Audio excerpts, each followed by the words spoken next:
반갑습니다. 구구스포츠 유레카입니다. 오늘도 근거 있는 분석을 여러분께 전해드리도록 하겠습니다. 구독과 좋아요 부탁드립니다.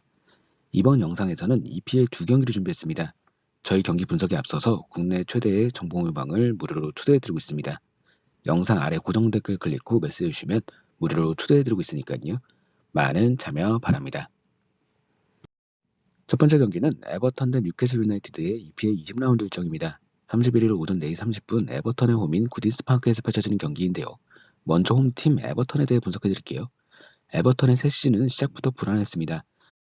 안첼로티 감독이 갑작스럽게 팀을 떠났고 베니테즈 감독을 급히 선임했지만 예상치 못한 변화에 혼란스러울 수밖에 없었는데요.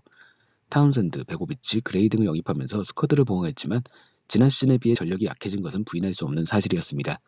개막 후 4경기 무패로 깜짝 상승세를 타긴 했지만 확실히 힘든 시기가 지속됐는데요. 10월부터 8경기 무승의 늪에 빠졌는데 패배가 6번이 됐을 정도로 분위기가 좋지 않았습니다. 아스널전 승리로 오랜만에 승리를 기록하긴 했지만 크리스탈 팰리스전 대패, 첼시전 무승부로 흐름이 이어가지 못했습니다. 최근 레스터시티전과 번리전도 상대팀의 코로나 확진자가 대거 발생하면서 연기됐는데요. 두 경기가 연이어 연기됐음에도 히샬릭송, 미나, 타운샌드, 론던 등이 여전히 부상자 명단에 이름을 올려놓고 있습니다.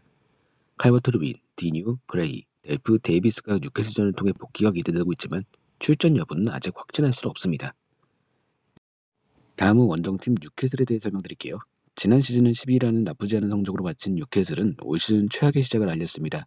전 구단주의 무관심 속 이적 시장에서 윌록과 무뉴스만 영입하는 소극적인 모습을 보였고 그 결과 개막 후 리그 14경기 연속 승리를 거두지 못하며 초반부터 강등권으로 추락했는데요. 클럽은 사우디 컨소시엄에 인수돼 프리미어리그 최고의 부자 구단으로 등극했지만 졸지의 다음 시즌을 챔피언십에서 시작해야 할 수 있는 상황에 빠졌습니다. 뉴캐슬은 스미스 감독을 경질하고 하우 감독을 선임해 변화의 신호탄을 날렸는데요. 워낙 팀이 망가져 있었기 때문에 하우 감독 선임 후에도 부진은 계속됐습니다. 데뷔전이었던 브렌트포드전에서 3대3으로 비긴 뒤 부임 후 4번째 경기인 버니아 홈경기에서 1대0으로 승리하며 겨우 첫 승을 신고했는데요. 하지만 이후 레스터시티, 리버풀, 맨체스터시티 등의 차례로 패하는 등 끝없는 부진에 빠져 있습니다. 페르난데스, 루이스, 둠메트도 여전히 부상으로 이탈해 있는데요. 뉴캐슬은 1월 이적 시장이 열릴 때까지만 기다리고 있는 상황입니다. 반등도 그 다음에 가능할 것으로 보입니다. 에버턴과 뉴캐슬 모두 상황이 좋지 못합니다. 그중 그나마 더 나은 쪽은 에버턴인데요.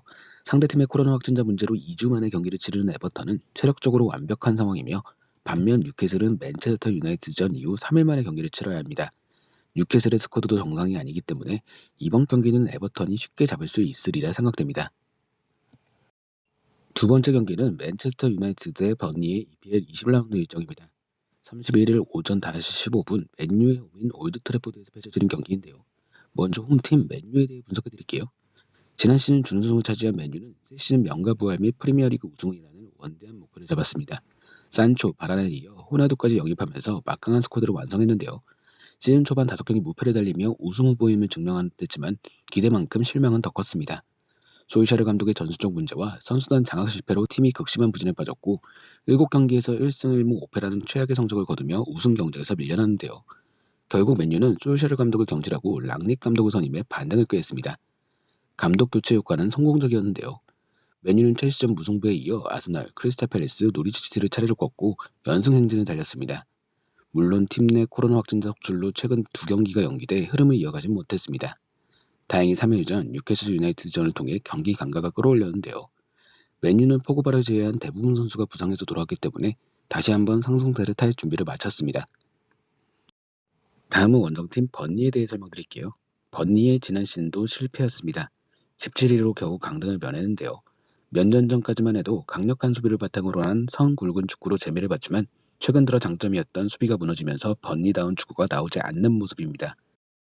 번니는 새 시즌을 앞두고 콜린스, 헤네시, 코르네, 로버츠 등을 영입해 스쿼드를 보강했지만 기존 스쿼드가 워낙 얇다 보니 시즌 초반부터 어려움이 계속되는데요. 브라이튼 앤 호브 알비온과 개막전에서 1대2로 패한 것을 시작으로 9경기 연속 승리를 기록하지 못했습니다.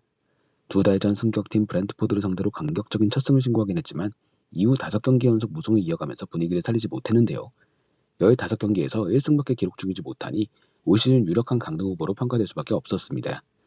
게다가 최근 코로나 확진자 속출로 최근 2주 동안 3경기가 연달아 연기돼 경기 감각도 떨어져 있는데요. 로버츠와 반스가 여전히 부상 중이고 스테판스와 코르네의 부상 복귀 여부는 경기 전까지 확인해 볼 필요가 있습니다. 그나마 위안은 미와 타코스키가 중심이 된 중앙 수비가 정상 가동된다는 점입니다. 번니는 다시 한번 최악의 시즌을 보내고 있습니다. 반등이 없다만 올 시즌에 강등을 피하지 못할 것으로 보이는데요. 하지만 코로나 확진자 속출에 따른 잇따른 경기 연기로 경기력이 급격히 떨어져 있는 상황입니다. 오히려 3일 전 경기를 치른 맨유가 더 정상적일 수 있는데요. 맨유가 지난 시즌 두 차례 맞대결에서도 번니의 전승을 거둔 만큼 이번 경기도 맨유가 충분히 승리할 수 있으리라 생각됩니다. 자, 오늘은 EP의 두 경기를 분석해드렸습니다. 언제나 스포츠에 100%는 없습니다. 선택은 여러분의 몫입니다. 더욱더 좋은 분석으로 찾아뵙도록 하겠습니다. 구독과 좋아요 한 번씩 눌러주시면 감사하겠습니다. 국내 최대 정보 모방 무료로 초대해드리고 있으니까 영상 아래 고정 댓글 클릭 후 메시지 주시면 초대해드리도록 하겠습니다. 지금까지 구구스포츠였습니다.